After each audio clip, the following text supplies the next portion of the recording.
राधे राधे। कैसे हो आप सभी? आशा करती हूँ आप सब अच्छे होंगे, स्वस्थ होंगे। तो आज मैं आई हूँ छत पर पौधों में पानी देने के लिए। बीच में तो क्या ना, बारिश इतनी अच्छी हो रही थी कि पौधों में पानी देने की ज़रूरत ही मुझे नहीं पड़ रही थी। लेकिन अभी 8-10 दिन से ना बहुत ज़्यादा गर्मी और बहुत तेज़ धूप पड़ने लगी है। तो दो समय है ना, गर्मियों में पानी डालना पड़ता है, नहीं तो पौधे है ना बिल्कुल ऐसे मुरझाए हुए हो जाते हैं और सूख जाते हैं। कल ना मैंने पानी इसमें नहीं डाला था, सिर्फ एक ही टाइम डाला था, तो पौधे बिल्कुल ऐसे मुरझाए हुए से हो गए। तो मैं आज ना सुबह अभी पानी डाल कर गई थी और अभी शाम के 5 बज रहे हैं, तो मैं शाम को भी पौधों में पानी डालने के लिए आई हूँ, ताकि पौधे ना हरे भरे रहे जब तक। और सर्दियों में भी ना ज़रूरत नहीं पड़ती है ज़्यादा पौधों में पानी डालने की, क्योंकि उस समय भी ना ओस वगैरह गिरती है तो पौधों में नमी रहती है। लेकिन गर्मियों में तो दो समय पानी डालना बहुत ज़रूरी हो जाता है। और आज मैं आपको बताऊँगी कि ऐसे कौन से पौधे हैं जो हमारे घर के लिए शुभ होते हैं और हमें ज़रूर से ज़रूर घर में है ना पौधे लगाने चाहिए। गृहस्थी में वो पौधे लगाना बहुत ज़रूरी होता है और वो हमारी रोज़ की पूजा में भी काम आते हैं।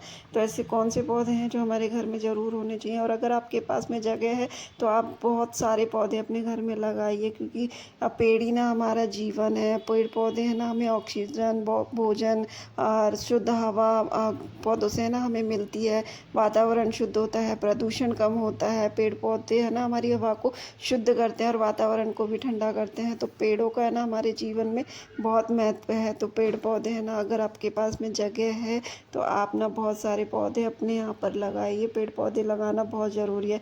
तो सबसे पहला मैं आपको बताती हूँ जो हमारे घर के लिए बहुत ही शुभ पौधा होता है, वो है तुलसी का पौधा। जी हाँ, तुलसी सभी के घर में होनी चाहिए और एक से ज़्यादा गमले तुलसी के हमारे घर में होने चाहिए। और तुलसी ना दो तरह की आती है, एक रामा और एक श्यामा। तो दोनों तरह की तुलसी हमारे घर में होनी चाहिए, रामा और श्यामा दोनों ही होनी चाहिए। और तुलसी कहते हैं, इस घर में एक से ज़्यादा तुलसी का पौधा होता है वो वृंदावन से कम नहीं होता है। और उस घर में है ना स्वयं ठाकुर जी विराजमान होते हैं, ठाकुर जी वास करते हैं। तो तुलसी का पौधा हमारे घर में होना चाहिए। अगर आपके घर में बाल गोपाल की सेवा या कृष्ण जी की सेवा भी नहीं है ना, तो तुलसी की सेवा करने से ही ठाकुर जी आपसे प्रसन्न हो जाते हैं। तो हमारे घर में तुलसी का पौधा ज़रूर होना चाहिए और एक से ज़्यादा होना चाहिए। दूसरा है, हमारे घर में मनी प्लांट का पौधा भी ज़रूर होना चाहिए। और इस तरीके से ये शेड वाला जो मनी प्लांट है ना, ये वाला पौधा ज़रूर होना चाहिए। एक आता है कि बिल्कुल ग्रीन कलर का होता है, उसमें शेड नहीं होती है, वो नहीं होना चाहिए। ये वाला जो शेड वाला पौधा होता है ना, ये ही मनी प्लांट को अट्रैक्ट करता है। तो ये वाला पौधा भी हमारे घर में मनी प्लांट का होना चाहिए और उसको नॉर्थ के डायरेक्शन में हमें रखना चाहिए। और हमेशा है ना बेल मनी प्लांट की जो डंडियाँ होती है ना, बेल होती है, वो ऊपर की तरफ जानी चाहिए। तो आप इस तरीके से डंडी लगाकर या स्टिक लगाकर ऊपर की तरफ ही लेकर जाए, नीचे लटकती हुई बेल नहीं होनी चाहिए। तो और इसको है ना ज़्यादा धूप की ज़रूरत नहीं होती, महीने में एक बार हल्की धूप इसको लगा दो। बाकी ना इसको छाया में भी रखा जा सकता है, हाँ, लेकिन इसको ना हवा प्रॉपर चाहिए होती है। बाकी धूप की इसको ज़रूरत नहीं होती, बिना धूप के भी है ना ये पौधा काफ़ी हरा भरा हो जाता है और लक्ष्मी पैसों को ये ना अपनी तरफ अट्रैक्ट करता है। और तीसरा पौधा है वो है हमारे घर में होना चाहिए बिलपत्र का।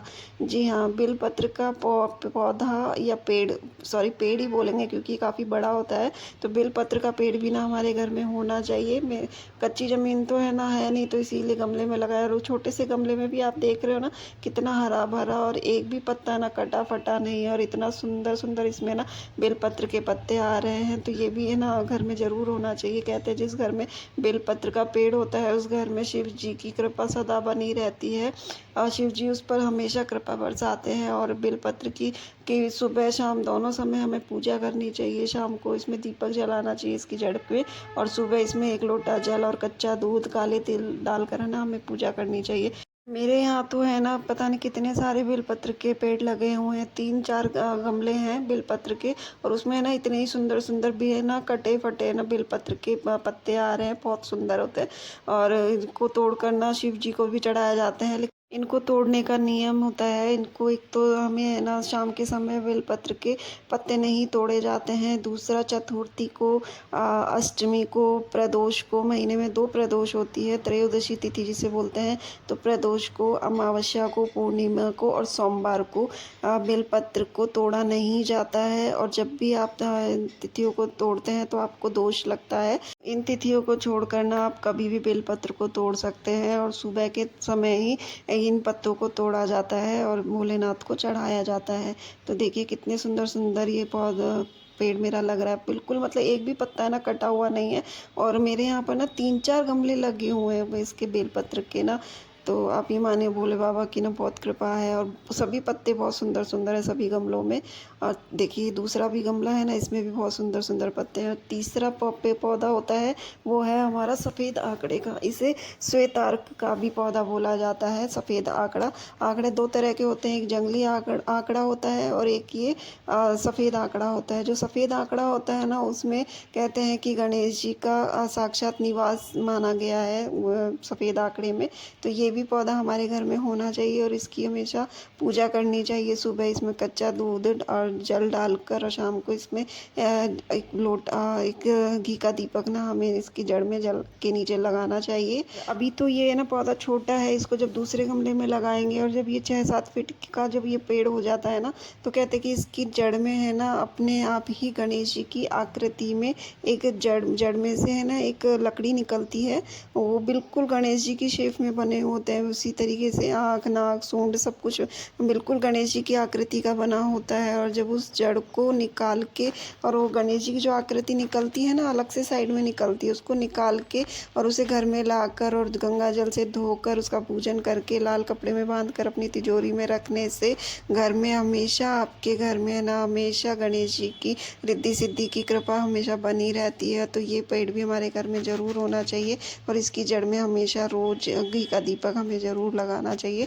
और इसकी पहचान होती है, इसके ना पत्ते लंबे लंबे होते हैं। जो जंगली आंकड़ा होता है ना उसके पत्ते गोल होते हैं, और जो सफ़ेद आंकड़ा होता है ना श्वेत आर्क, उसके पत्ते इस तरीके से जैसे इसमें में है ना हो रहे हैं ना लंबे लंबे, ऐसे लंबे लंबे इसके पत्ते होते हैं। और इसमें ना एकदम सफ़ेद रंग के फूल आते हैं, और जो जंगली आंकड़ा होता है उसमें नीले रंग के फूल आते हैं। ये इसकी पहचान है। और हमारे घर में है ना कभी भी ये जो केले का पेड़ है ना ये नहीं होना चाहिए। कहते हैं कि जिस घर में केले का पेड़ होता है ना उस घर में पति पत्नी के बीच में हमेशा लड़ाई झगड़े होते रहते हैं, गृहस्थी सुख से नहीं निकलती है हमेशा, और धन की समस्या भी हमेशा बनी रहती है। तो ये पौधा है ना मेरा नहीं है, हमारे नीचे फर्स्ट फ्लोर पे जो रहते हैं ना ये उनका पौधा है। शायद उन्हें नहीं मालूम है कि इस तरीके से पौधा नहीं लगाते हैं केले का पेड़ घर में। हाँ, इसका पूजन करना चाहिए। केले का पूजन ना किया जाता है हर गुरुवार को, लेकिन वो घर के बाहर जाकर घर में पौधा लगाकर घर में पूजा करने से हमारे जीवन में ना परेशानियां बढ़ती हैं, और गृहस्थ जीवन में भी हमेशा समस्या बनी रहती है, आपस में लड़ाई झगड़े होते हैं। तो ये पौधा घर में नहीं लगाना चाहिए और इसका पूजन हमेशा ज़रूर करना चाहिए। इसके पूजन करने से ना घर में लक्ष्मी की बरकत होती है, पति पत्नी के बीच में प्यार बढ़ता है। लेकिन ये घर के बाहर जाकर या किसी भी मंदिर में जाकर हमें इसका पूजन करना चाहिए, और हर गुरुवार को केले की जड़ में घी का दीपक हमें ज़रूर लगाना चाहिए। दूसरा है ये शमी का पौधा, ये भी मेरा नहीं है, लेकिन ये भी पौधा हमारे घर में नहीं होना चाहिए। कहते हैं कि शमी का पौधा घर में होने से आपके ऊपर शनि की कुदृष्टि रहती है, शनि नाराज़ होते हैं, शनि इसका दुष्प्रभाव हमारे ऊपर पड़ता है। शमी के पौधे की पूजा भी हमें हमेशा घर के बाहर जाकर ही करनी चाहिए। शनिवार के दिन शमी की जड़ में सरसों के तेल का दीपक जलाने से है ना आपके जीवन की सारी समस्याएं दूर होती हैं, लेकिन घर में लगा कर ना इसकी पूजा नहीं करनी चाहिए। हमेशा किसी मंदिर में या घर के बाहर जाकर आप शमी के पौधे की आप पूजा कीजिए। शनि की कृपा आप पर हमेशा बनी रहेगी, शनि कभी आपसे नाराज़ नहीं होंगे। तो ऐसा माना जाता है कि घर में ये पौधा नहीं होना चाहिए, शमी का पौधा। और इसको है ना खुली जगह चाहिए होती है, मतलब खुले आसमान में, क्योंकि शनि भगवान ना हमेशा खुले आसमान में ही वास करते हैं। तो उनको घर में नहीं रखना चाहिए, घर के बाहर जाकर आप इसकी पूजा करें तो आपको इसका शुभ परिणाम आपको मिलता है। और ना आंवले का पौधा भी ना कुछ इसी तरीके से होता है, इसके मिलते जुलता ही उसकी पत्तियाँ होती है। तो आंवले का पौधा हमारे घर में ज़रूर होना चाहिए, क्योंकि उसमें ना लक्ष्मी नारायण का वास होता है। तो और आंवले का पौधा घर में लगाने से और रोज़ उसकी पूजा करने से भी हमारे जीवन की सारी समस्याएं दूर होती हैं। तो ये शमी का पौधा है, ये नहीं ना लगाकर आप इसकी जगह, इसी की तरह होता है वो भी, उसमें कांटे नहीं होते हैं। तो वो आंवले का पौधा हमारे घर में ज़रूर होना चाहिए।